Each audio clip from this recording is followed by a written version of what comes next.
Melinda Zidemi, seorang gadis muda berumur 24 tahun. Dia dikenal ceria, hampir tidak pernah mengeluh. Orang-orang yang mengenalnya pun tahu kalau dia ringan tangan membantu.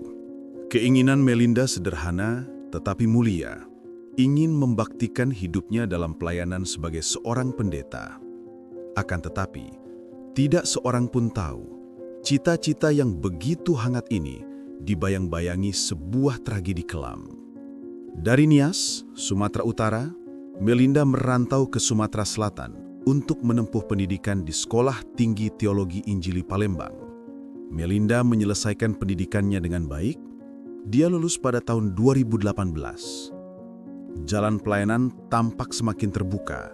Namun, sebelum dia menjadi pendeta di Gereja Kristen Injili Indonesia atau GKII, Melinda mesti menempa dirinya lebih dulu dalam program magang. Untuk itulah dia berangkat ke daerah Ogan Komering Ir untuk magang di GKII di kawasan perkebunan di Sungai Baung. Sebagai gadis muda, Melinda juga mengenal asmara. Dia memiliki seorang kekasih. Dia bahkan telah merencanakan menikah dengan kekasihnya di kampung halamannya, Nias, pada Juni 2019. Namun sayang, bayang-bayang tragedi itu semakin mendekati Melinda. 3 bulan menjelang pernikahannya, peristiwa kelam ini menimpa Melinda sekaligus memupus semua harapan yang dia patri untuk selamanya. Senin sore, 25 Maret 2019, Melinda pergi ke pasar untuk belanja kebutuhan harian, ditemani seorang bocah 11 tahun berinisial NP. Melinda naik motor, melintasi hamparan perkebunan sawit Sungai Baung. Sepulang dari pasar, tanpa diduga-duga, 2 orang pemuda berandalan mencegat Melinda. Bentuk mereka tidak jelas karena mereka memakai topeng dan tertutup kain sarung. Melinda disuruh turun. Tak lama setelah itu, seorang dari berandalan itu menghajar NP. Leher NP dicengkeram, tubuhnya kemudian diikat kait ban, dan setelah itu NP dikira sudah tiada. Maka berandalan itu pun membuang NP ke semak-semak.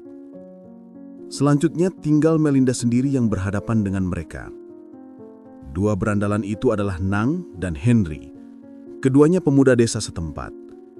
Nang sesungguhnya sudah mengenal Melinda 6 bulan sebelumnya. Ketika Melinda baru datang, Nang mendekatinya dan ia jatuh hati pada Melinda. Nang kemudian mengutarakan isi hatinya kepada sang gadis pujaan. Akan tetapi, Melinda menolak cinta Nang. Sudah jelas, Melinda telah memiliki kekasih. Tetapi Nang sakit hati dengan penolakan itu. Hari ke hari, bulan ke bulan, Nang tidak dapat melupakan hal itu. Cinta Nang lantas menjelma menjadi dendam, hingga dia berniat menghabisi Melinda. Siapapun pasti akan berkata ini tidak benar. Namun ada sebagian orang di dunia ini yang memang jahat seperti Nang dan Hendra. Melinda tidak berdaya menghadapi 2 lelaki biadab itu. Melinda segera roboh. Lehernya dicengkeram dengan kuat hingga ia hilang kesadaran. Di saat itulah Nang dan Hendra berbuat tak senonoh pada Melinda. Gadis itu dilucuti secara tak pantas. Nang dan Hendra bersiap-siap merampas kehormatannya. Akan tetapi 2 begundal itu kemudian mengurungkan niatnya ketika mengetahui Melinda sedang datang bulan. Kendati begitu, pelecehan tidak berhenti. Nang dan Hendra melampiaskannya dengan cara yang mereka bisa. Terakhir, Hendra membisikkan Nang agar gadis itu dihabisi saja. Maka, habislah riwayat Melinda dengan cekikan yang sangat keras. Jasad Melinda ditinggalkan begitu saja di tengah perkebunan sawit. 2 pelaku itu pergi dari lokasi, pulang. Dalam pikiran para pelaku, mereka telah melenyapkan 2 orang. Kenyataannya, NP masih hidup. Dengan pintar, NP diam-diam berhasil melarikan diri pulang menuju mes tempat dia tinggal. Dia pun melaporkan kejadian yang dialaminya kepada pengurus gereja. Orang-orang di sana pun gempar.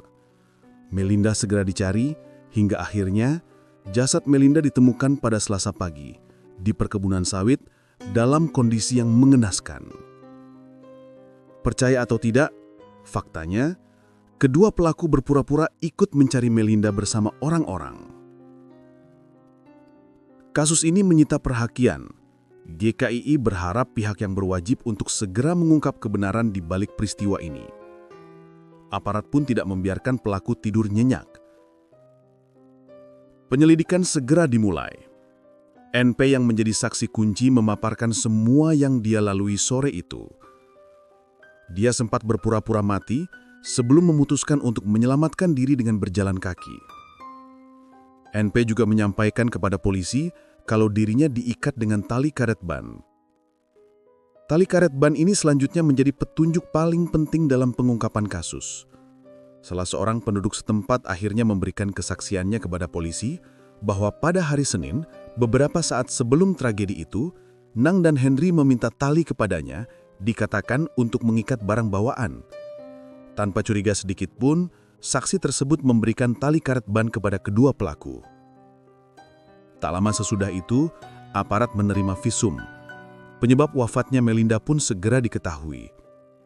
Lidah Melinda diketahui rusak, membuktikan leher korban dicengkram dengan luar biasa kuat, hingga korban kehabisan napas. Penyelidikan itu kiranya sudah cukup untuk membekuk terduga pelaku. Dalam waktu singkat, polisi meringkus Nang dan Henry di rumahnya dan segera menjebloskannya ke dalam sel tahanan. Dua pemuda itu pun segera ditetapkan sebagai tersangka. Pemeriksaan lebih lanjut mengungkap fakta yang lebih terang, termasuk apa motif korban.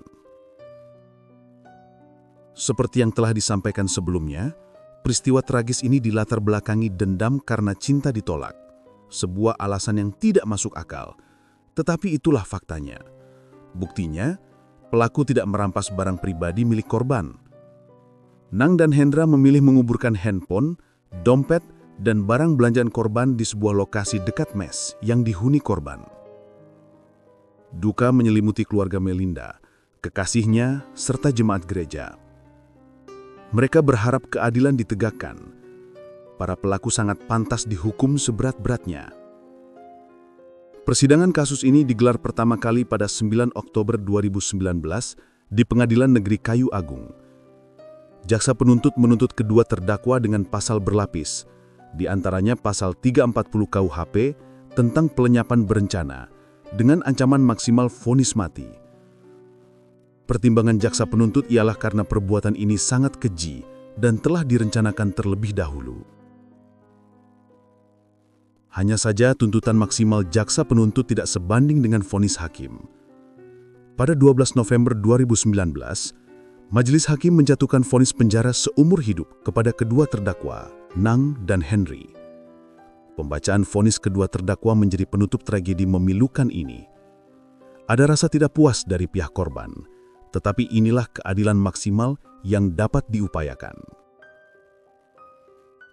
Kasus ini menjadi contoh kecil dari sekian banyak kasus yang telah terjadi, bahwa perempuan masih sangat rentan. Terbukti dengan begitu banyak peristiwa tragis yang menimbulkan korban perempuan.